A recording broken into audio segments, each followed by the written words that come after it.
Our story begins with a fat otaku who called himself the Nobody. Because of this, he suffered a lot in school, so he decided to study, believing that if he worked hard and made a lot of money, all those problems would eventually disappear from his life. That might have actually worked, except for one thing. He truly was a fat otaku and not intelligent at all.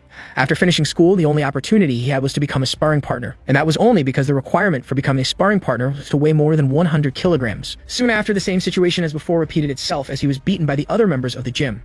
Alone, he cried, unable to understand why everyone insisted on bullying him. Shortly afterward, the supervisor Magrangsing approached and asked Xiaowu to take care of the monthly report. Awkwardly, he tried to argue that his job was only to be a sparring partner, but in response, the supervisor flexed his muscles and stared at him in an intimidating way. Thus, the young man immediately agreed to handle the report and deliver it as quickly as possible. Once the task was accepted, Magrangsing called the employee again, but Xiaowu only turned his face away. At that moment, the other team members emerged from the shadows, also asking for help with their schedules. Faced with all the new requests, the young man's expression changed completely. Still, he smiled and agreed to take care of everything for the team. By midnight, the scene shifted. Sitting in front of the computer, he regretted not refusing, since he would not even receive a raise. Suddenly, a sharp pain struck his chest. At that moment, he remembered the doctor's warning about the risk of dying if he did not lose weight. Desperate, he reached out to the side, trying to call an ambulance. Soon, a message appeared on his phone informing him that the service had been suspended for lack of payment. With nothing left to do, the young man simply accepted that he was going to die right there. Before passing away, he decided that he needed to change and could no longer continue living that way. After that, he moved the mouse cursor to delete the folder named Study Materials. Once the action was completed, he laid his head on the desk, finally at peace with himself. His last wish was not to be a fat, repulsive otaku in the next life. However, his finger slipped and accidentally clicked on Send to All. Instead, just before a new message appeared. To his surprise, Magrangsing seemed impressed to see that Xiaowu's report had already been completed. Meanwhile, the content of the studies folder was revealed. At that moment, the entire office team reacted in shock to what appeared on the meeting room screen. Suddenly, his eyes widened.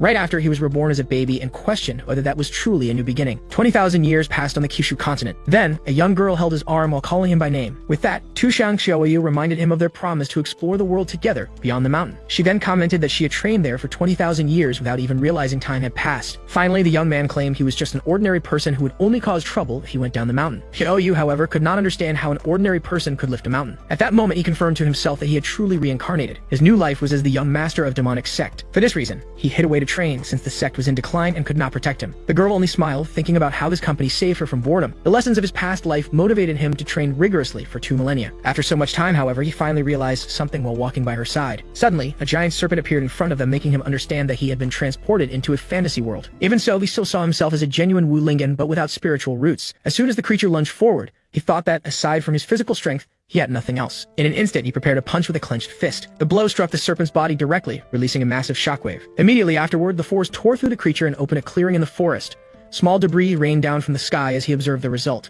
With that, the young man suggested they eat serpent meat, and the girl agreed enthusiastically. His companion looked at him with admiration, impressed that he had defeated a golden core level dragon. Suddenly, a voice interrupted them as they prepared to cut the meat. At that instant, a man on a floating sword accused them of stealing the dragon he had been hunting. Instructor Xiao Chunhu of Xuanchen Academy declared that they were members of the demonic sect. The young man stared back at him, his expression unchanged. Soon after, he denied the accusation, wondering how the man had discovered them. Without a second thought, he bowed to the ground and began apologizing. The instructor observed the pair, knowing that they were only a fox demon and a common person without spiritual roots. Thus, he decided there was no need to waste more words on them. Immediately afterward, he charged with his sword, using the second form of his technique. As the weapon was launched toward him, Wu Lingen caught it in midair, leaving the instructor stunned. Even while bowing, he apologized for having caught the sword, leaving Xiaoyu confused about the situation. The opponent refused to believe it, as a common person could never stop his flying sword. Therefore, he turned to the girl and accused her of secretly helping the young man. After a moment of hesitation, his expression shifted. The man then decided that both of them would die for their arrogance and attacked with 2 swords. Once again, Wu Lingen caught the blades in the air, astonishing his opponent. Soon he bowed again, asking the instructor to kill him but not to harm Xiaoyu. The instructor then summoned dozens of swords and launched them toward the girl. Without hesitation, the young man stepped in front of her as the weapons approached. With swift movements, he dashed among the blades to intercept them all.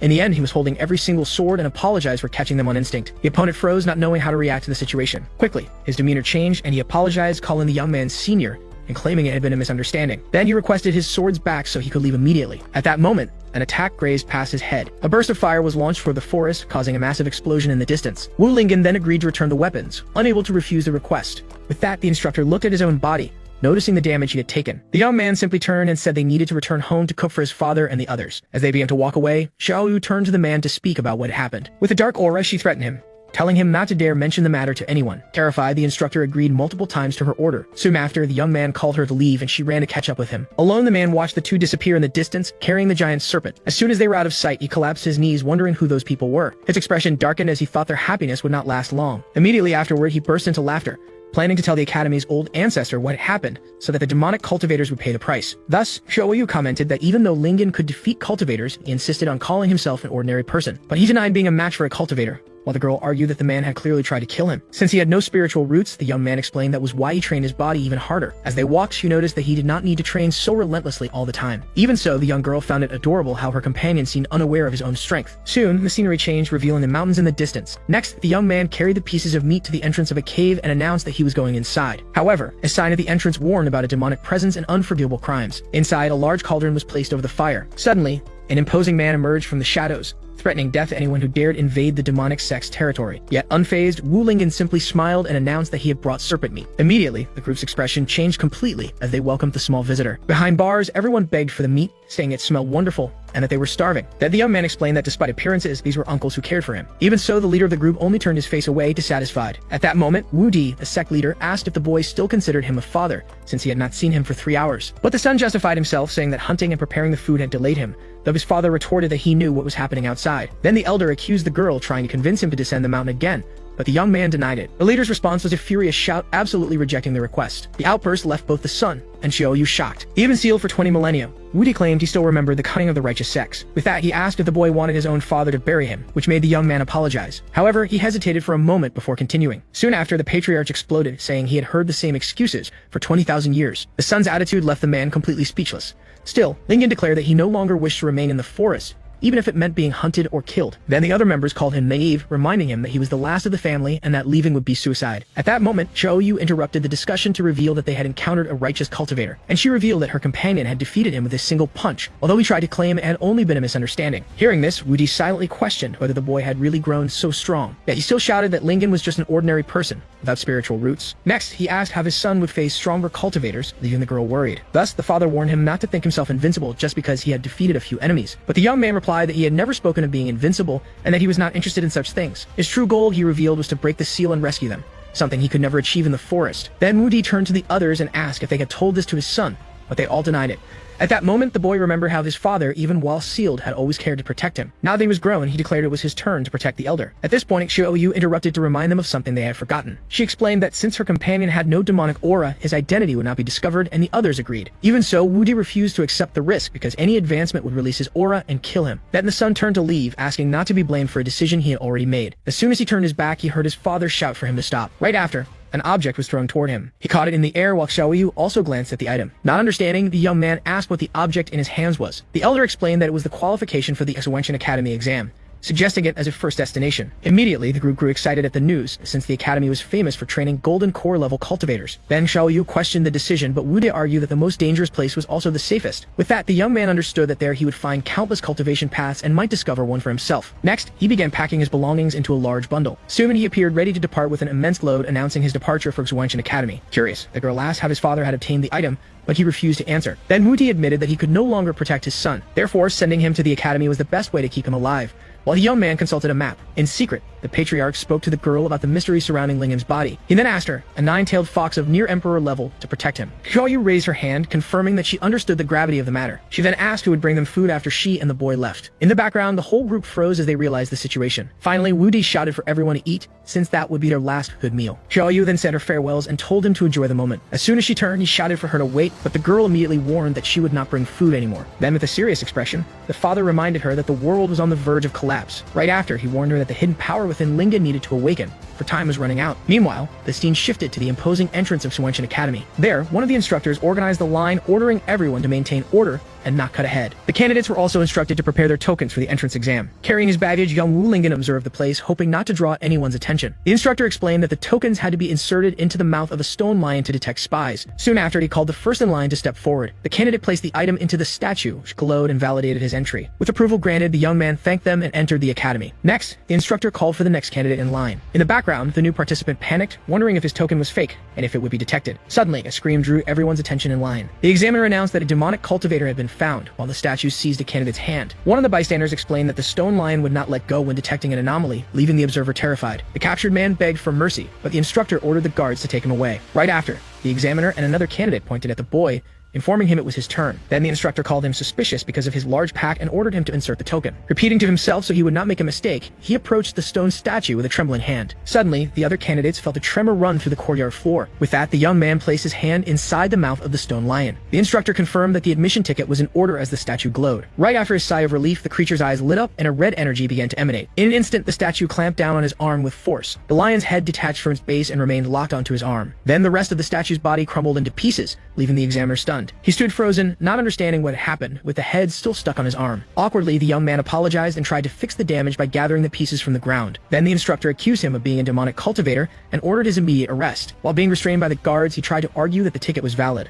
At that moment, the examiner explained that the lion automatically attacked whenever it sensed demonic energy. Only then did the young man realize that he had been contaminated by demonic aura from living among the others. Suddenly, Shoei's voice echoed across the courtyard, ordering everyone to stop. As she appeared, the fox questioned the careless actions of the cultivators, while everyone else wondered who she was. The instructor then asked why a member of a monster clan was interfering in academy affairs. With that, the young girl grabbed Lingen's arm and introduced herself as his guardian. The revelation surprised the other candidates, who whispered that the boy must have an important background. Next, Shoei suggested that the examiner verify the origin of the admission ticket. Looking down at the object on the ground, the man recognized it as belonging to the legendary #1 sect in the world. She then explained that the sect had been destroyed 20,000 years ago, and that Lingen was its only successor. One of the candidates questioned how the most powerful sect in the world could have been destroyed. Immediately after, he himself added that the name of the sect was literally just that. With that, Shoei argued that it was understandable the ticket would be contaminated with demonic energy. The instructor reflected that the situation was delicate and had to be handled carefully. Even so, he warned the two not to do anything suspicious and to behave themselves. Then, Shoei told the young man not to be so tense as they walked. So that no one would suspect, she advised him to act as usual, and he repeated her suggestion. Thus, the scene opened up to reveal the architecture of Suanshan Academy. Soon, a crowd of new students gathered in front of a tower that welcomed them. From above, the academy instructor, Mei Yanli, silently observed them all. Next, Master Huang Luhong approached to ask about that year's new students. The examiner commented that there were quite a few promising candidates in the courtyard. Among them were Baidi from Yujin Peak and the young Master Ti Shankao from the Huan sect. Wasting no time, the young man invited the girl to practice dual cultivation with him. But with a serious expression, she simply told him to disappear from her sight. Around them, others whispered that the girl was a super genius, the daughter of the master of Yujin Peak. Even so, Baidi concluded that his father was right and none of the newcomers they were worth his attention. From above, Instructor Mei commented on the quality of the students but hesitated for a moment. He sensed that something strange had mixed in with the group while Wu Lingen tried to act normally. Master Huang laughed, thinking he was just someone eager to show off his newly acquired strength. The examiner Mai, however, doubted that with such flashy behavior he would pass the first test. Right after, one of the assistants rushed out in a hurry. From atop the tower, the instructor floated into the air and drew everyone's attention, leaving them impressed. He then introduced himself as Mei Yanli, the one in charge of the evaluation, and announced the start of the test. He explained that only those who passed all the stages would become disciples of the academy. As he observed, young Lingen felt that the face of that instructor looked familiar. With that, the man questioned him directly, asking why he was staring at him like that. Not knowing what to say, the boy hesitated for a moment. Soon after, he pointed at a loose, shiny thread dangling from the instructor's robe. At the remark, the examiner remained silent in the air for an instant. Suddenly, he quickly descended toward the group of students. With a frightening face, he congratulated the newcomer and said he looked forward to his results. Instructor Mei, now frozen in place, tried to start speaking. Then he scolded another person for not having stopped at the designated spot. Bei watched the scene, not understanding why the examiner could not fly and how the newcomer dared to point it out. Master Huang commented that the boy was in trouble for having offended that man. In an instant, the instructor freed himself from the thread that had trapped him. Then he explained that it had only been to lighten the mood and announced the start of the first phase of the test. Wu Lingen was left wondering if the examiner was insane and whether it was really necessary to tear his clothes for the test. Two other students noticed the man's strong muscles and intimidating aura. Soon, one of them identified him as the legendary bearer of the sacred punching bag body. This ability prevented active cultivation and the use of spells. Instead, the body absorbed attacks and captured spiritual energy, becoming stronger with each strike. With it, the user became immune to all attacks from opponents of the same level. Thus, the sight left Lingen shocked, wondering if only masochists could become cultivators. Then the instructor announced that each candidate had to hit him with a punch so he could evaluate their potential. Smiling, the man thought that by controlling the test, he could ensure the boy's failure. He then pointed at Wu Lingen and ordered him to start first. But the young man only warned him to get ready, since he was quite strong. The examiner laughed, saying that not even a nascent soul-level cultivator could harm him. However, just as he continued to boast of his resilience, he was interrupted. A punch struck his face squarely before he could finish the sentence. The shockwave blasted through the instructor and destroyed part of the academy behind him. All the other candidates stood frozen, completely paralyzed by the scene. Meanwhile, Master Huang looked out the window, sweating and unable to believe what he was seeing. He then turned his eyes toward the massive crater the punch had created, carving a path through the mountains. With a pale face, he realized that everything was over for him. Amid the rubble, the instructor was sitting on the ground while smoke rose from his body. With his eyes rolled back and foam in his mouth, the man looked completely unconscious. Not understanding the gravity of the situation, the young man turned to the others and asked if that meant he had passed. In response, the other candidates only stepped back in silence. From the rooftops above, a fox leaped nimbly. Studying Xiaoyu observed the scene, noticing how Lingen had already drawn everyone's attention. In the crowd, one of the students questioned how the examiner had been affected, since theory said otherwise. With that, Baidi turned to the newcomer and asked how he managed to accomplish such a feat. Meanwhile, Master Huang approached the instructor lying on the ground. He quickly assessed that the force of the punch was nearly at the level of a late nascent soul. Suddenly, the man's eyes snapped open. In an instant, he stood up from the ground. He then rushed toward the young man with a strange expression. As soon as he reached him, he accused him of having struck him off guard and in the face, while the youth apologized. Then one of the candidates concluded that the sacred body had not resisted because he was caught by surprise. The examiner warned that the previous test did not count and that he would be disqualified if he used tricks again. Next, a golden aura enveloped his body, activating the ability. One of the students recognized the technique as the supreme defensive move of the sacred body. The instructor then boasted, saying that not even at full strength could he be moved. Without hesitation, the youth landed a direct punch to his stomach. The fist sank into the man's body, but he did not move from his spot. The crowd commented in awe that the examiner had not even shifted his legs from the impact. Master Huan, however, realized that something was wrong with that reaction. Soon after, it was revealed that Instructor Mai had fainted standing up. Master Huang then intervened, announcing that everyone had passed the first round. The candidates celebrated the news while still wondering about the young man's level of strength. Next, a student approached to introduce himself to Wu Lingen. He revealed himself as Zhang Man, the successor of the Huan sect, and listed his abilities. With that, he decided to accept Lingen as his sworn brother, leaving the young man uncomfortable with the idea. In an instant, the other candidates also approached, asking to be his younger brothers. Soon after, a boy introduced himself as Tianji, from the Tianji sect, offering precise information. With an apology, he admitted that although he collected data, he had nothing on his new brother. At last, Lingen felt a sense of familiarity with his friendly attitude. Then Tianji asked which sect or school he belonged to. Awkwardly, Wu Lingen answered that he was merely a solitary cultivator. Suddenly, the crowd parted to make way for the genius of Yujin Peak. With that, the young girl accused him of liking attention and promised to show him the difference between them. Right after, the girl turned and walked away while he watched her. In the background, a hooded figure followed the scene among the crowd. Master Huan then shouted for no one to celebrate too soon. He then pressed a red button on a controller he was holding. The ground beneath the candidates lit up, and they all wondered what was happening. Amid a tremor, the group found themselves transported into a dark, enclosed place. From the outside, the structure revealed itself to be a massive metallic cube. Inside the cube, several robotic creatures and mechanized knights appeared before them. As soon as they were transported, the candidates found themselves surrounded by warriors in giant armor. From above, the scene revealed how small they were compared to the machines encircling them. With a smile, Huang Luhang introduced himself as the master of the Jiqiao Pavilion and the examiner of the second phase. He then explained that all the puppet mechanisms in the chamber had been created by his pavilion. The test consisted of dodging hidden weapons that would be launched continuously against them. Soon, he lit a stick of incense and warned that the challenge would last until the flame burned out. Chen Jie then began to warn that the weapons fired by the puppet mechanisms were dangerous. In an instant, the eyes of the machines lit up, confirming that they were real. With that, the robots began firing energy blasts at the candidates. The students ran desperately to dodge the attacks, which exploded all over the ground. The machines continued firing non-stop.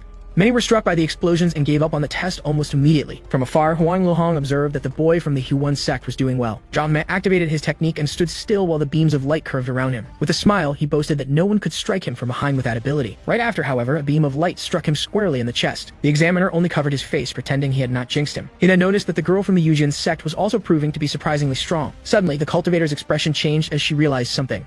Meanwhile, Wu Lingen buried one of the robots into the ground. He quickly concluded that this way he would not be hit. The examiner then shouted furiously that the test was about speed and not to be misinterpreted. The examiner threatened him with disqualification if he broke any more puppets, but he only apologized. With that, young Baidi ended up remembering her father's advice. Suddenly, Instructor May grabbed the device, saying there was no need to waste words on the boy. He then pressed the buttons himself so that the youth would feel the full power of the puppets. The parts of the robots began to detach and merge in the center of the room. In an instant, they all fused into a single giant robot, surprising the solitary cultivator. Soon, Chi-Jai explained that the strength of that fusion surpassed the golden core level and questioned the difficulty of the test. He also warned that the puppet's weapons were coated with a deadly poison. With arrows in his back, the young man only said he felt dizzy, while the other scolded him. The examiner argued that such a thing could kill someone, but Instructor Mai did not care. Smiling, he asked if they really wanted that arrogant boy to pass the test. The giant puppet then fired a barrage of poisoned needles from its hands. In a swift motion, Wu Lingen dodged all the projectiles with ease. After evading, he stopped and looked back as if he had realized something. Looking again, he noticed that the other candidates had been struck by the attacks, and he apologized. Irritated, Instructor May decided to send even more puppets after him using the control device. In an instant, the young man found himself completely surrounded by the giant robots. With an aura of energy forming around him, he prepared for the confrontation. From afar, the instructors warned him that he would be disqualified if he damaged any more puppets. Collapsed on the ground, TMG promised to burn incense for him,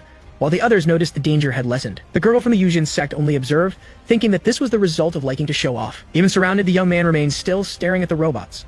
With that, he decided that was the only way to resolve the situation. He then bent his knees and gathered strength in his legs. With a powerful leap, he shot toward the giant puppet and struck it with a crushing blow. The instructors stared in shock, unable to believe he had managed to fly while the puppet was destroyed. The other students wondered what his level was, since flying with swords required the golden core stage. Fallen on the ground, Tianjia explained that he was not using spiritual aura to fly. In fact, he was only using the strength of his own legs to jump. The other candidates watched in disbelief at the power of his body, while Tianji suggested he take a break. Instructor Mei, however, knew he could not stay in the air for long and prepared to attack. Immediately, several spears were aimed at the exact spot where he would land. Unable to destroy the puppets and risking losing points, the young man needed to think of a solution. Seeing the Yujin sect cultivator dodging the attacks, he seemed to have found the answer he was looking for. With that, he landed precisely on the tips of the spears on the ground. In an instant, the young man stopped right in front of the girl.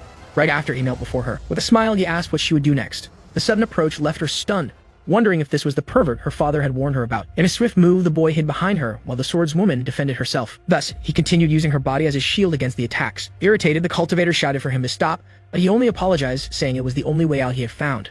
Without hesitation, the young girl tried to strike him with her blade. With that, she decided she would knock him down first before anything else. Attacked by projectiles and by his partner at the same time, the young man cried out for help when he realized he was in trouble. Collapsed on the floor, Tianji gave a thumbs up, impressed with Lingen's skill in dodging blows. From afar, Instructor Mei laughed while controlling the attacks, wondering how the two would escape. With that, the cultivator looked at the instructors and noticed that the incense stick was almost burned out. In an instant, an idea came to his mind as he observed the examiner. He then stopped running and turned to face Bai Di as the arrows flew toward him. Right after, he filled his lungs with a deep breath. The instructors watched the scene, unsure if he was preparing to die. As he exhaled, a massive gust of wind created a vortex that pushed everyone back. The force of the blast dragged the other candidates across the arena floor. Even so, Instructor Mei held the controller tightly, believing it was nothing more than a bluff. The wind was so strong it even lifted their hair. The examiner warned him not to think he would pass the test, but the young man asked to pause for a moment. With that, he pointed out that the test's incense stick had already burned out completely. Examiner Huang realized that the breath had accelerated the burning and wondered what was wrong with the boy's body. Tianjia then shouted that Chief Lingen actually had a deeper purpose behind his action. With that, the gust tore the clothes of several candidates, while he explained that the chief was trying to gain benefits for everyone. The swordswoman's face turned completely red at the situation. Right after, the disciple of the Yujin sect ran off, warning that it would not end there, while the young man wondered what he had done wrong. He then looked at the other participants, who were wounded and bleeding. A voice in the background commented that it had been many years since such an interesting freshman had appeared. Suddenly, the headmaster of Suanshan Academy,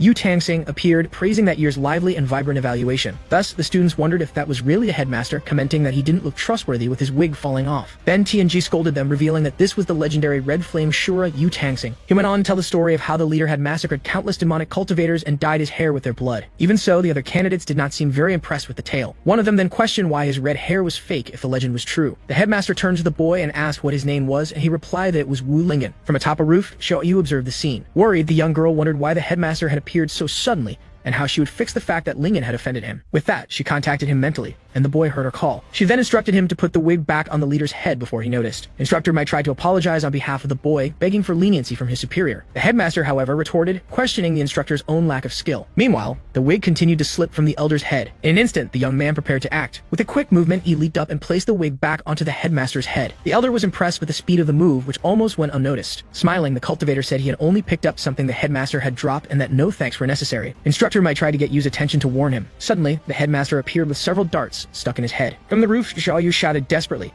telling him to differentiate between the wig and hidden weapons. Instructor Mi grabbed the boy by the neck, accusing him of attacking the elder, but he apologized, saying he had made a mistake. The leader, however, questioned whether they really thought such small things could harm him. Instructor Mai pointed at the blood dripping down, but the superior insisted that it was part of the test. The boy seemed impressed, but Xiao Yu realized the headmaster was only pretending to be brave. Then the young man offered to remove the weapon stuck in his head. As soon as the dart was pulled out, a black liquid spurted from the wound. The leader then collapsed to the ground, revealing that his legs were hairy. Instructor Mai ran and caught him before he hit the floor. The other students commented that he seemed just like an arrogant old man, and that he had hairy legs. Examiner Huang then announced that all the remaining students had passed the second phase, and that the next test would be held the following day. As the instructors carried the headmaster toward the alchemy hall, the others only watched the scene. One of the candidates remarked that although they had passed the evaluation, something felt strange. Suddenly, one of them remembered something important as he found himself surrounded by puppets. Everyone shouted at once, asking Master Huang why he hadn't deactivated the mechanical puppets. From a distance, Instructor Mei observed the chaos in the courtyard, while Lincoln remained safe. Hidden, Instructor Xiao Chunhu thought to himself that he had not expected the boy to hand himself over so easily. Later, the students lamented that they had almost been killed by projectiles during the test. Thus, the scene shifted to the student dormitories at night. There, Xiao Yu found him training and asked why he wasn't resting, but the boy said he needed to pass the test. She then agreed that the next evaluation was crucial for obtaining more training resources. Even so, the young girl reminded him that balancing work and rest was also important. With that, she offered to help him unlock his meridians, but her expression made him suspicious. The girl only praised him for being ambitious and moved closer to him. Suddenly, she tripped on a stone near the door. With a swift motion, the cultivator caught her and told her to be careful. To herself, Xiao Yu celebrated that her plan had worked perfectly. Outside, Bai Di remained standing near a wall, With that, she promised herself that she would make Wu Lingen pay for what had happened. Suddenly, a noise startled her. Immediately, she turned toward the sound, which came from his room. Her expression changed as she tried to understand the scene. Through the window, the girl saw the silhouette of Wu Lingen and wondered what he was doing there. Thus, she tried to convince herself it was a mistake, since the boy had barely even arrived at the academy. With that, she decided to calm down so she could observe the scene more clearly. Looking again, the silhouette at the window seemed to confirm her suspicions. In reality, he was only training with his jump rope, which fortunately his uncles had found. Meanwhile, Xiaoyu regretted spilling the red flower wine used to treat injuries. She then crouched down with a cloth to start cleaning the puddle on the floor. As she stepped on the liquid, the young girl slipped and suddenly fell. Outside, Baide prepared to break into the room, determined to save the girl. Suddenly, a frightening silhouette appeared in the window, making her scream in terror. She quickly covered her face, believing it was already too late to do anything. Inside the room, the cultivator asked Xiaoyu if she was alright, but she only said she had fallen. With that, she lamented that her clothes had been stained with the red liquid. The scene left him flustered, making him avert his eyes. He then offered to help her find clean clothes and turned toward the wardrobe. Suddenly, the door to the room was kicked open with great force. Sword in hand, Baidi called him a demonic murderer and ordered him to surrender. At that moment, the scene showed the young man handing a towel to Xiaoyu, who was kneeling on the floor. Upon entering, the girl accused him of defiling the body, while the other wondered how she had become a corpse. The youth could not understand why he was being called a demonic murderer. He then questioned if she had discovered his identity, but the answer was denied immediately. Even with his attempt at explanation, Baidi refused to listen and prepared to strike. She quickly activated her sword technique, and an aura of energy formed around her. The young woman then launched her 10,000 swords attack. With no other option, he decided he would need to offend her in order to defend himself. With that, he moved at high speed, dodging the blades of energy. The swiftness of his movement left him surprised for an instant. Baidi warned him not to think that was all she had. She then prepared her piercing celestial sword strike. A massive beam of energy was fired in his direction. To defend himself, he countered the attack with a direct punch. His opponent could not believe he had shattered her heavy sword using only his body. Suddenly, she felt a presence appear right behind her. In an instant, she was struck at the back of the neck with a palm strike meant to erase her memory. With that, she collapsed to the ground completely unconscious as her sword rolled aside. Sitting on the floor, the cultivator apologized, explaining that this was the only option to avoid revealing his identity. Thus, the technique consisted of infusing power into the palm and directing it to the opponent's brain. As a result, the strike left her completely stunned on the ground. Soon after, he said they needed to take her back quickly before anyone found them there. He then carried the girl on his shoulders out of the room. Under the moonlight, he ran across the rooftops of the academy with her. As he advanced, he searched for the right place where he shouldn't have left her. Suddenly, the swordswoman began to wake up, wondering what was wrong with her. Without hesitation, he struck her again with the same technique to erase her memory. With a sigh, he thought that he had merely been exposed. Even so, something continued to trouble him. As he carried her through the academy streets, he wondered where that woman actually lived. Because of that, the situation left him completely lost, not knowing what to do next. Hidden, Shirinjai observed the scene, trying to understand what kind of relationship existed between Chief Lingen and Baidi. Although he pushed open the door of one of the rooms, he soon opened it fully. After that, the young man laid her down on the bed. Since the room looked unoccupied, he assumed she was staying there. But suddenly, the young woman began to wake up, questioning what was happening. However, without hesitation, he struck her again with a memory-erasing technique. As she fainted, the stranger apologized for not being able to reveal his identity. Thus, he began to worry whether repeated use of the technique might have scrambled her memories. Even though he felt guilty, he knew it was better than having his family exterminated. Looking around, he was surprised by the mess in the young woman's room. Soon after, he noticed the footprints he had left on the floor. Therefore, determined not to leave any trace, he grabbed a mop to clean the place. In addition, while cleaning, he decided he might as well tidy up the mess in her room. But then, the scene shifted to a gazebo in the middle of a forest at night. At that moment, a hooded figure ordered whoever was hiding there to stop. As soon as young Xiao Chunho emerged, the stranger praised him for being so well hidden. Right after, the figure boasted that nothing could escape his eyes. With that, the young man explained that he needed his help to deal with a new student. The hooded man, however, questioned why he should help him. In return, the instructor promised his full support in the choice of the next family head. Soon after, the figure stood and asked for the target's identity, and the request was answered, Wu Lingen. Hearing the name, the man recalled the arrogant boy from the exam. Then the instructor proposed to rig the lottery so that he could kill the youth accidentally. The hooded one, however, agreed to the plan but reminded him not to forget his promise. As the figure turned to leave, young Master Xiao called him back. Shortly after, he asked for help with another matter. For in the water, a giant aquatic serpent had coiled around his leg, holding him fast. Desperate, he begged to be saved first, which left his ally incredulous at the situation. With no other choice, the man decided to intervene. With a swift movement, he drew his weapon and slashed the creature with an energy strike. Soon after, he ran and leaped, finishing the attack with a powerful slash. Thus, with the beast defeated, the hooded figure announced that it was over. But suddenly, Xiao Chunhu fell from the sky, screaming among the trees. In an instant, the man caught him in his arms before he hit the ground. At last, the instructor praised the strength of the Xiao family's genius, but the young man only asked him to get off. With that, the figure dropped him headfirst into the water and walked away. Soon after, the spirit of Master Dan appeared, and the hooded one warned that Wu Lingen was not so simple. Then the master agreed, admitting that the power the boy had shown would be difficult even for him at his peak. Even so, the man boasted, claiming that no one in that world could defeat him. He then revealed himself to be a time traveler named Xiu Huohuo. For, in his original life, he was just an ordinary student on Blue Star. After a traffic accident, he ended up transmigrating into the cultivation world. Soon after, he became an apparently insignificant young master of the Xiao family. One day, while tending cattle, he stumbled and fell into manure. At that instant, he found the ring that housed Master Dan, beginning his journey to power. With this protagonist's story, he felt confident that every opponent was nothing but a stepping stone on his path. Moreover, Huohuo declared that even without resentment meant Wu Lingen's destiny was to be defeated by him. Meanwhile, elsewhere, the young man suddenly sneezed, not understanding why. After finishing his cleaning, he decided the room was tiddy enough and that it was time to leave. With that, he opened the wooden door. After saying his farewell, he left while Baidi continued sleeping. Standing before his own room, the traveler noticed something strange. As soon as he entered, he realized someone had been in his room. Soon after, he found Baidi lying unconscious in his bed. For a moment, he only stood there, watching the sleeping girl. But in an instant, he panicked upon realizing that a cultivator had broken into his room. As he approached the bed, Shou Humovu watched Baidi turn over in her sleep. Soon, the young woman's fame as the goddess of the new generation came to his mind, and he admired her even while she was asleep. Then the young man scolded himself, reminding himself that this was not the time for distractions. With a new posture, he turned toward one of the pieces of furniture in the room. Thus, he began to analyze the situation, pondering why a girl would be tidying his room and lying in his bed. Therefore, a single conclusion emerged in his mind. She must certainly like him. The memory of comic books from his past life made him believe that, as the protagonist, it was his destiny to have a heroine in love with him. As he looked at the sleeping girl, he questioned whether Baidi could be his destined heroine. Soon after, his expression changed as he noticed that despite everything, the girl still had not awakened. At that moment, Master Dan appeared and revealed that her consciousness was damaged, which was preventing her from waking. Thus, Shou Huohu assumed that Baidi had spent so much energy cleaning his room that she fainted, leading Master Dan to scold him. Unbothered, the young man leaned over the bed, confident he could help using the first aid knowledge from his past life. He then positioned himself in front of the bed and prepared to begin the procedure. At that instant, the girl lying there let out a faint murmur. Slowly, her eyes opened and she questioned what was happening to her body. At that very moment, the young master leaned over her with his lips ready for a kiss. Suddenly, a loud crash made Wu Lingen turn back, startled by the noise coming from the room. Immediately after, Baidi kicked open the door as she left, warning him never to appear in front of her again. Sitting on the floor, Shou Huohu wondered why he had been attacked if she had feelings for him, leading Master Dan to suggest he might be overthinking things. Thus, the young man concluded that the women of this world were naturally reserved and that a kiss had been far too direct. Master Dan then asked how he could be so sure that Baidi liked him and had not simply entered the wrong room by mistake. With a bruised face, the protagonist answered that the reason was simple. He was a natural-born protagonist. Outside, the young woman walked alone through the courtyard as she tried to understand how she had ended up in someone else's bed. With that, a memory surfaced in her mind, showing the moment she confronted Wu Lingen and heard the accusation that he was a demonic cultivator. Little by little, the memory became clearer, and she finally began to understand what happened. In her recollection, she accused Wu Lingen of being a cultivator who used bodies to strengthen his cultivation. Therefore, Baidi realized that she had uncovered a huge secret, and that the person in the room was probably Wu Lingen's accomplice. With a determined smile, she swore that she would find proof that a thief had infiltrated Zhuanshan Academy. At that instant, her voice echoed through the night, shouting Wu Lingen's name as a promise of vengeance. The cry woke two students who recognized Baidi's voice and wondered what could have happened between her and Wu Lingen. The next day on the presentation stage, all the students were already gathered for the evaluation. While they waited, some began to complain that the evaluation had not yet started and that no instructor had appeared. Far away, Wu Lingen continued his intense training, determined to push himself even harder. As soon as Chuxiang Xiaoyu tried to calm him about the test, he replied that he could not afford to relax. Amid the crowd, Baidi watched the scene and criticized Wu Lingen for still showing off. Other students noticed her reaction, remembering that Baidi had shouted Wu Lingen's name the night before and questioned what had happened. With a smile, Qianji approached and hinted that none of them knew the true story behind the event. Shortly after, he began to explain that the relationship between the two is deeper, preparing to tell what he had seen the previous night. Before he could continue, however, a blade was pressed against his neck, cutting off the gossip. Immediately after, Shou Huohu appeared from behind and threatened him not to slander Baidi,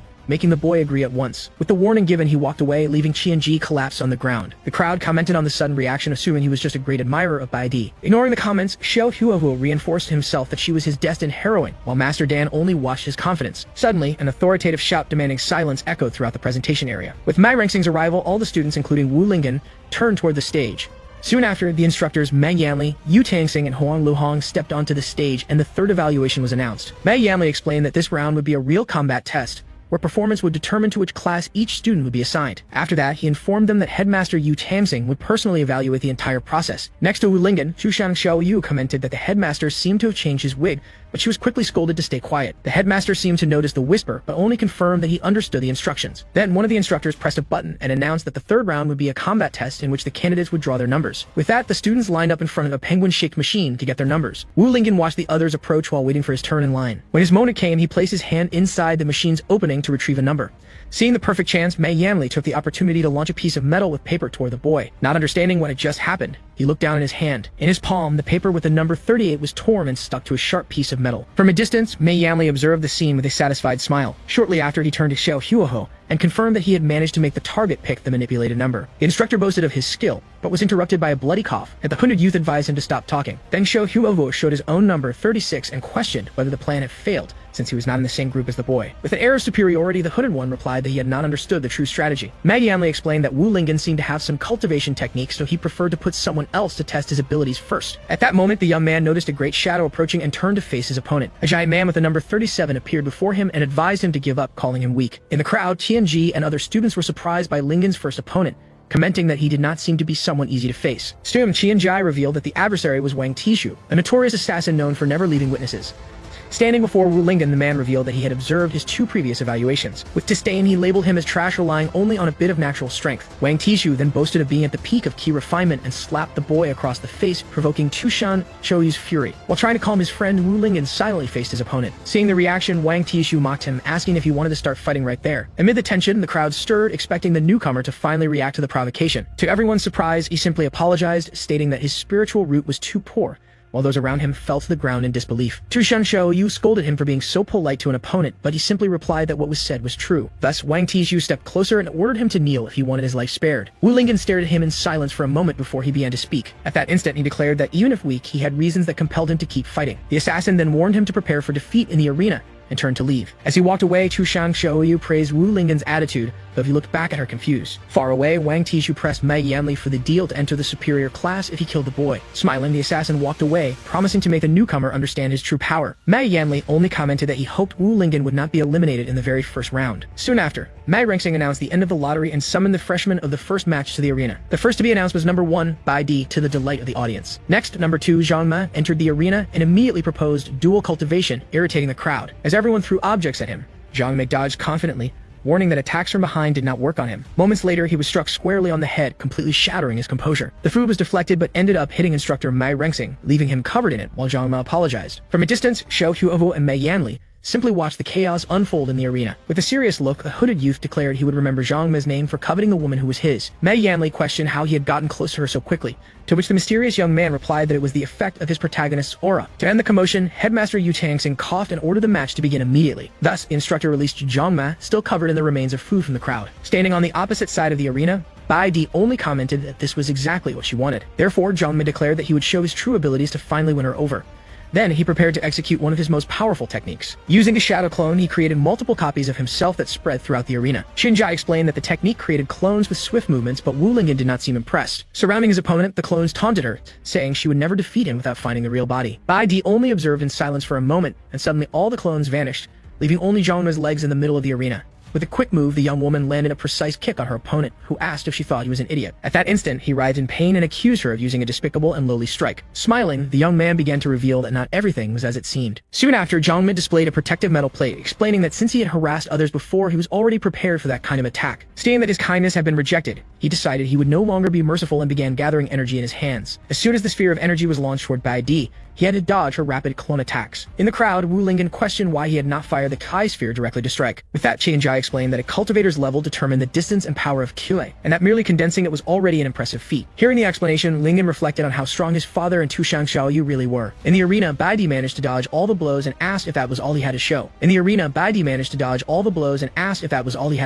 With a wave of his hand, Zhang Me declared that this farce should end. Warning her not to underestimate him, he prepared to redirect the attack against her. Quickly, he leaped back to gain some distance. With a victorious smile, he boasted of his control of the Kai sphere. At last, he proclaimed that his ability surpassed her imagination and launched the attack directly. With her agility, she managed to dodge his attack. The cultivator composed herself and began to evade the energy spheres with swift movements. The instructors commented on the Huan sect's unique ability to manipulate spiritual energy released outside the body. One of the students explained to Wu Lingen that the technique used threads of energy to control larger attacks, leaving him impressed. Back in the arena, Bai Di faced the approaching energy sphere with a determined gaze. Then she drew her sword, irritated at being forced to use it against such a despicable opponent. With a single motion, she declared it a disgrace and cut the energy sphere in half. The impact of the slash surged forward in a straight line and struck her opponent directly. Suddenly, Zhang Me's protective metal plate shattered, leaving him completely shocked. Moments later, he fell to his knees, impressed that she had destroyed his attack, and even more convinced that she was the right woman for him. With the impact, the young man fainted and collapsed to the arena floor, defeated. Wu Lingen observed the scene, confused about how the energy was being controlled. Instructor Rengsing then announced that Zhang Me had lost his ability to fight and declared Bai Di the winner. As the crowd celebrated the victory of Yujin Peak, The swordswoman remained still at the center of the arena. Beside Tu Shang Xiaoyu, the young man reflected on whether this was what battles between cultivators were truly like. Suddenly, a girl appeared holding an enormous chicken leg. Hearing the noise, Lingan turned to see what had happened. The pink-haired girl then recognized Bai Di, expressing her admiration for the #1 cultivator of the new generation. Soon after, she commented that she also wished to be that strong one day. The newcomer approached Wu Lingan, who was surprised by her height. Without meaning to, she bumped into Tu Shang Xiaoyu, who was shocked by the impact. At that instant, the fox assumed that this was the kind of thing Lingan liked. The pink-haired girl noticed the boy's gaze and deduced that he was craving food. Seeing everyone's reaction, she offered the meat and asked if he wasn't desiring something else. Though scolding himself, Wu Lingan admitted he was hungry from training and accepted the piece of meat. Tu Shang Xiaoyu panicked, not knowing what to do as she realized he really did want the food. Thus, she could not believe that a stranger had understood Lingan's desires better than she had. Meanwhile, the instructor ordered that Zhang Nu be removed from the arena so the next candidates could prepare. With his mouth full, Wu Lingan asked the name of the girl who had fed him. Smiling, she introduced herself as Moron Chan, the student who had entered the academy the previous year. Tu Shang Xiaoyu questioned her about being a senior, but the young woman replied it wasn't exactly like that while hiding behind the meat. Soon after, Moron Chan explained that she had actually repeated due to low grades and had come to take a placement exam. While eating, she revealed that she could be expelled if her results were poor, making Wu Lingan notice that she didn't seem very nervous about it. Shortly after, Tianji approached to share information they might not know. He revealed that the senior Moron came from a famous family of alchemists revered across the 9 provinces. Consequently, he explained that she had developed a technique that turned alchemical ingredients into food without losing their effects. Hearing this, Wu Lingan realized that the meat he had just eaten was actually a spiritual pill. At that moment, he felt embarrassed for having consumed something so valuable.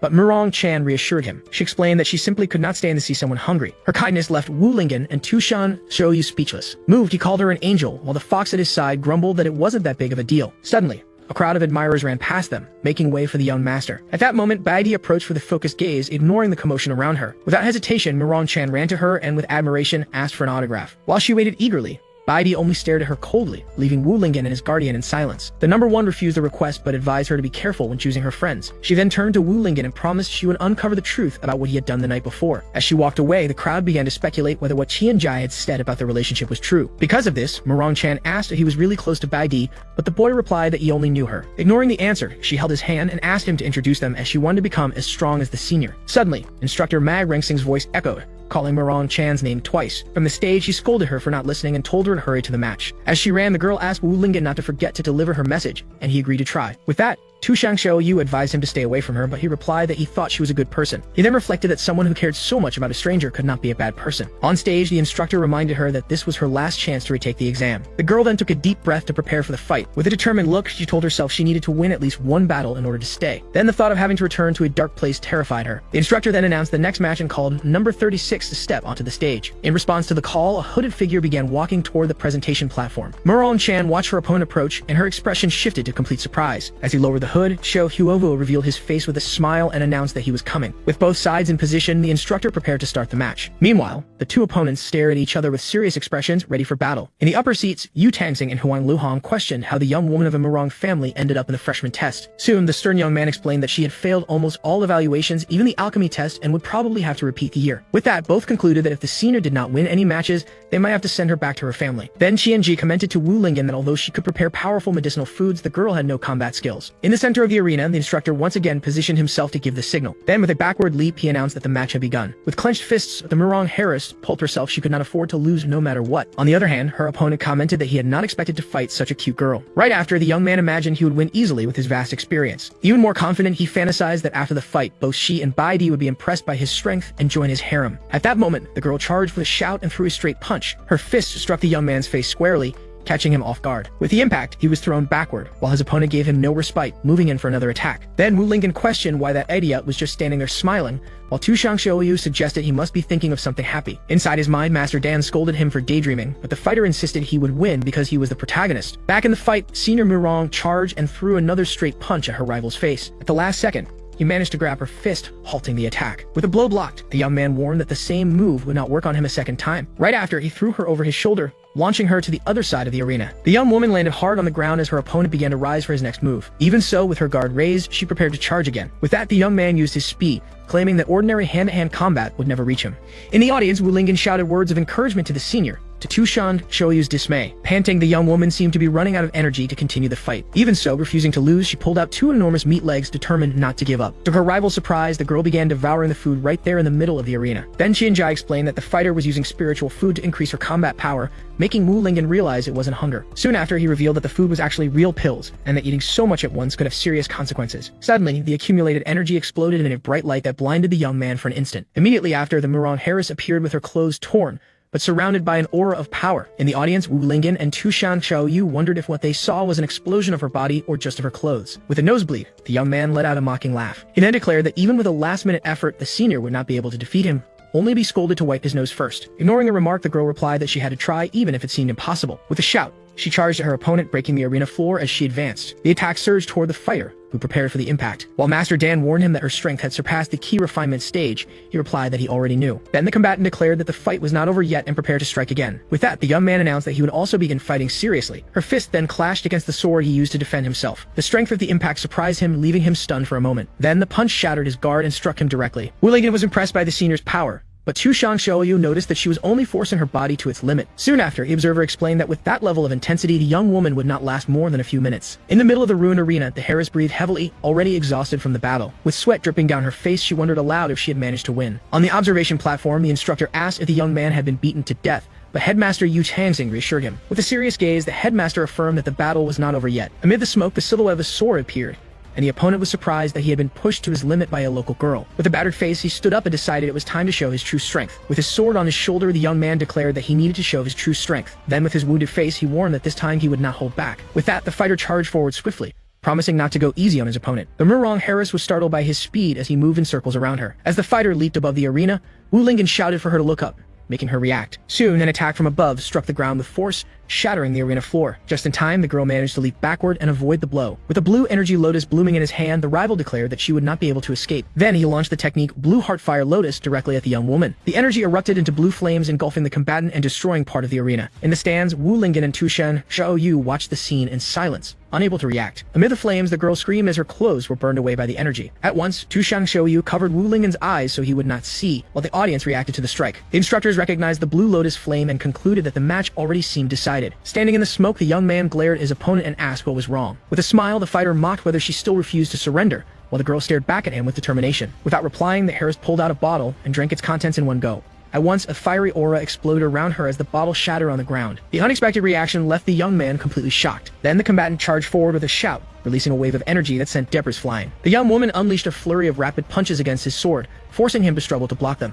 Watching this scene, one of the instructors questioned whether the girl had gone mad. Moments later, Wu Lingyan wondered if her aura had intensified due to a breakthrough, but Tushan Xiaoyu denied the possibility. The fox then explained that the senior was pushing her limits with even more pills. With that, Tushan Xiaoyu concluded that at that moment the girl was literally burning her own life force. Even injured, the fighter continued her assault, shouting over and over that she could not lose. Seeing her stubbornness, the young man warned that he would no longer hold back. With a new move, he trapped her inside a giant blue lotus, which exploded and sent her flying. As soon as she landed, the fighter prepared to finish the battle. Seeing the danger, instructor Mad Rengsing shouted for the match to be stopped immediately. Ignoring the warning, the young man unleashed his blue lotus whirlwind attack upon the Harris. The instructor shouted again to stop the match, declaring it already over. With a look of panic, Mei Rengsing realized it was too late to intervene. Lying on the ground, the girl wondered if it truly was the end for her. Soon, a memory surfaced, showing a relative destroying her food and scolding her for disgracing the family with useless recipes.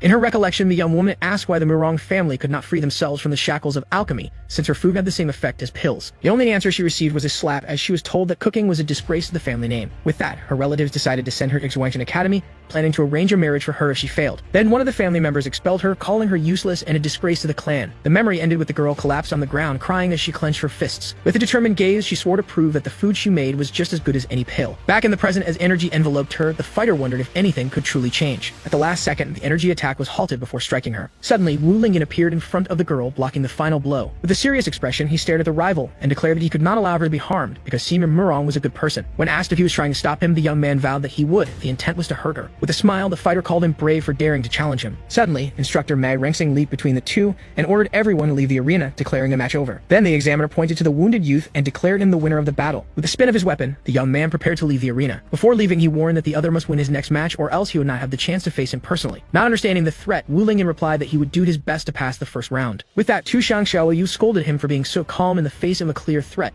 but he did not understand what happened. At that moment, Harris began coughing, still weakened from the fight. As Wu Lingen supported her and asked if she was alright, the young woman thanked him for saving her. With a sad expression, she lamented that she had not been able to win a single round even after giving her all. Then the girl began crying in frustration. Suddenly, she vomited and Wu Lingen, alarmed, asked Tu Shang Xiaoyu to quickly fetch some healing pills. As he held her in his arms, he tried to comfort her, but the fighter insisted that she was fine. Soon after, she explained that she had simply eaten too much, making Tu Shang Xiaoyu complain about the disgusting sight. With kindness, Wu Lingen offered to help Senior Mirong down to rest, and she thanked him. Before they could leave, instructor Mag Rengsing interrupted and questioned where the boy thought he was going.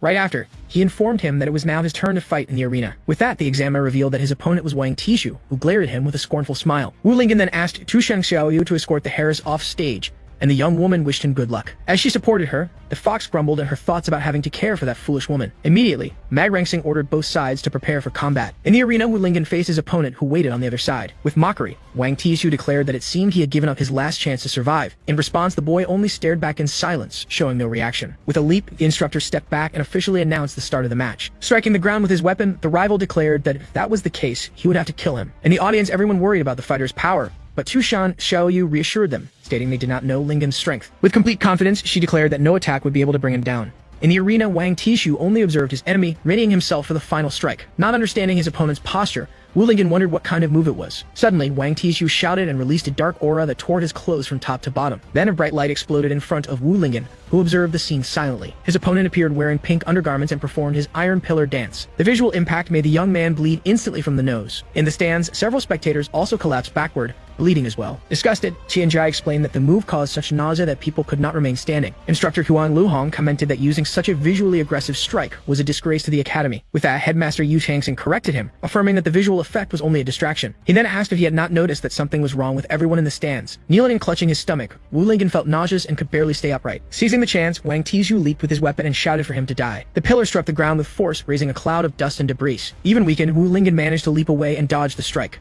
With a growl, Wang Tishu prepared to attack again, giving no chance to escape. With a spinning move, the rival executed his iron pillar whirlwind dance around Wu Lingen. In the audience, the spectators could no longer bear the scene, covering their eyes and vomiting from nausea. Beside Tu Shang Xiaoyu, the Harris suddenly seemed to understand what was happening. She then explained that the disgusting behavior was only a distraction for the true trick, the toxic smoke released by the iron pillar. With a victorious smile, Wang Tishu boasted that the entire arena was already filled with his poisonous fumes. Thus, feeling the effects of the poison, the young man covered his mouth, struggling to resist. Meanwhile, Tu Shang Xiaoyu accused him of being despicable for secretly using poison. In response, the assassin declared that in a life and death stage, all means were fair. From afar, Mei Yanli watched with satisfaction, praising the performance of the hired fighter. At his side, Shou Humowu commented that he almost fell for the trick, but the instructor corrected him, saying he indeed had. Soon after, Wang Tishu advanced with a shout and demanded that his opponent die in agony. However, paralyzed by the poison, the boy wondered what was happening, as his body would not move and his head throbbed with pain. Gradually, his expression shifted to panic as he realized the severity of the situation. Seeing his rival struggle, the assassin mocked him for still trying to fight without even using 10% of his strength. He then approached for the final blow, promising to end his suffering quickly. With that, the pillar struck the boy's face directly,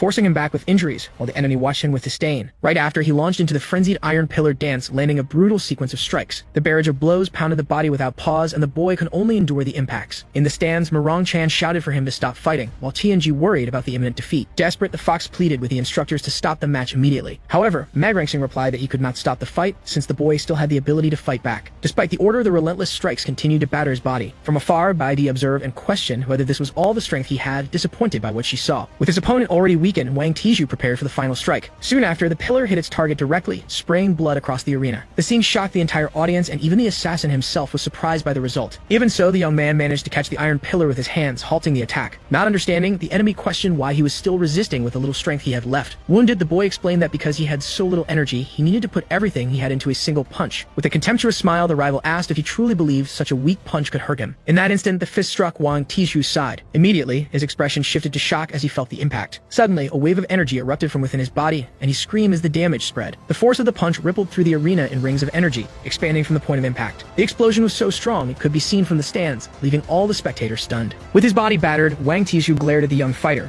unable to believe what had happened.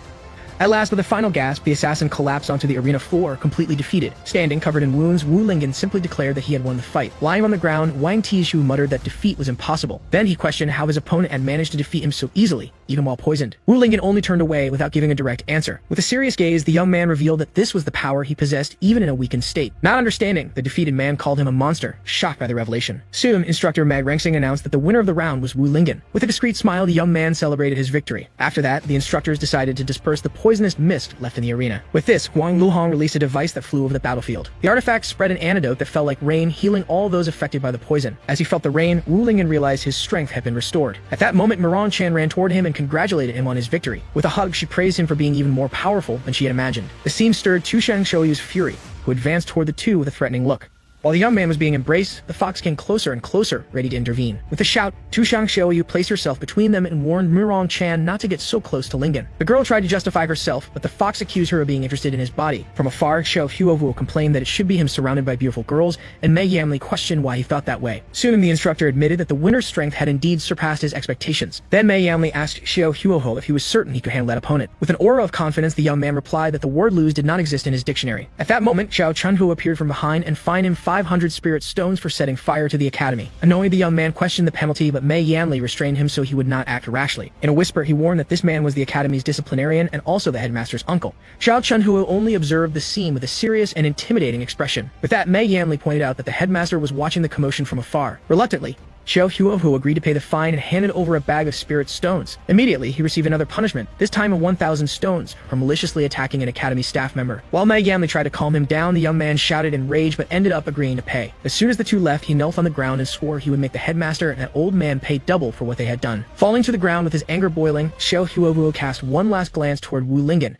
as if blaming him for his frustrations as well. Suddenly, Wu Lingen shivered, feeling a cold chill run down his spine. He muttered under his breath that the air had grown strange, leaving Tu Shen Xiaoyu intrigued. Soon after, Tianji congratulated him for defeating a 5-star assassin, but Wu Lingen replied seriously that the fight had not been as simple as it looked. With a mischievous smile, the informant revealed that the battle had earned him valuable information about Wang Tishu, which he could sell for a good price on the black market. At that moment, instructor Mag Rengsing called Tianji, reminding him that his participation in the first round was still pending. Surprised, the boy realized it was his turn to fight. With firm and cautious steps, he climbed onto the arena to face his opponent. On the other side, Yu Jaxu waited silently, a young man with red hair and a calm gaze. In the upper seats, headmaster Yu Changsing confirmed to Huang Luhong that the boy was indeed his useless grandson. He then explained that since the youth refused to learn the family's techniques, he had no choice but to send him to the academy. In the stands, the revelation stirred murmurs among the students, who commented on the competitor's identity. While Wu Lingen's group showed concern, Qianjie remained calm and declared that his leader was underestimating him. With his book in hand, he stated that even without great combat skill, intelligence could compensate for the difference in strength. Facing Yu Jaxui, he revealed that he already possessed much information about him,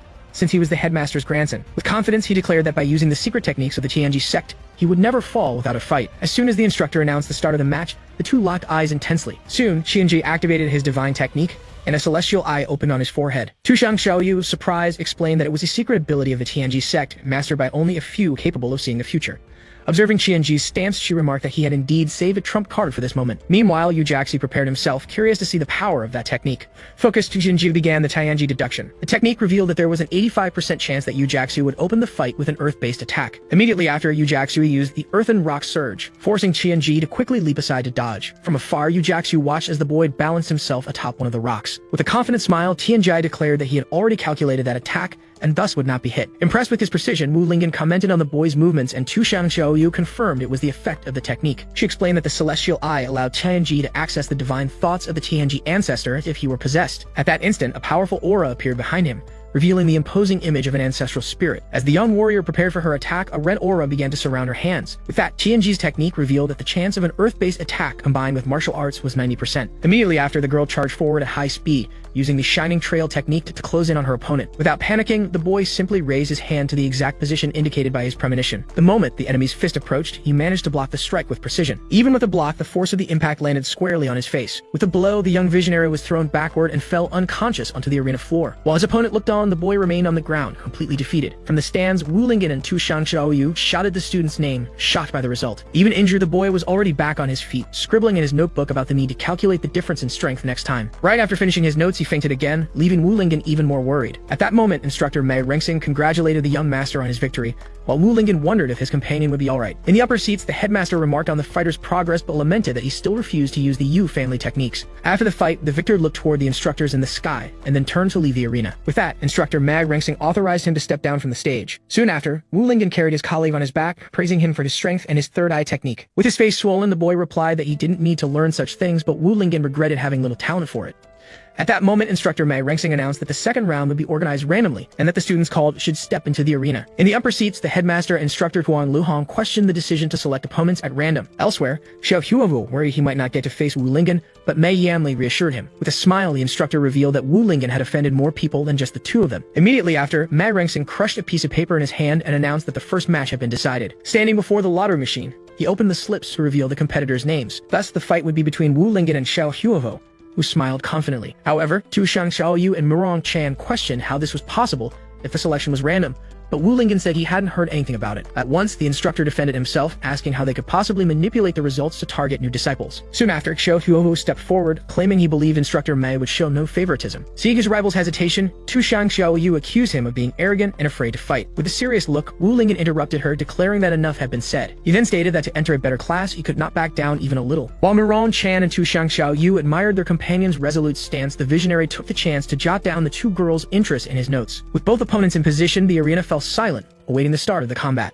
With a smile, Xiao Huowo remarked that he hadn't expected his rival to actually have the courage to step up and fight. He then charged forward, determined to settle both old and new grudges at once, striking the arena floor with his weapon. Moments later, Tu Shang Xiaoyu complained about the surprise attack, but instructor Mei Rengsing pretended he had already announced the start of the match. Irritated, the fox concluded that everyone in the academy seemed to be targeting her brother. In the arena, the two fighters exchanged a series of high-speed blows. With a swift move, the aggressor created an afterimage to confuse his opponent. As soon as a spectator shouted a warning, Wu Lingen was already turning toward the strike from behind. He then delivered a quick punch and Xiao Huoho admitted that the boy's speed was indeed impressive. Immediately afterward, a massive explosion of blue energy spread across the arena. Without retreating, the challenger used his own arm to block the advancing blue flames. With this, the opponent declared that he had already deciphered his fighting style and would not allow him to get close. Feeling the heat of the energy, Wu Lingen blew on his own hand to cool it. Suddenly, the boy's expression changed as he realized something important. With a shout, Xiao Huoho invoked the 3000 Fire Dragons technique, summoning two massive creatures of blue flames. With that, the high temperature of the flames forced his opponent to retreat as he realized he could not block the strike with his body. From afar, Mei Yanli observed with satisfaction, encouraging the attack to corner his rival. Meanwhile, Baigi watched the fight, waiting for Wu Lingen to finally reveal his demonic techniques. Cornered at the edge of the arena, he saw his enemy preparing a new strike to finish him once and for all.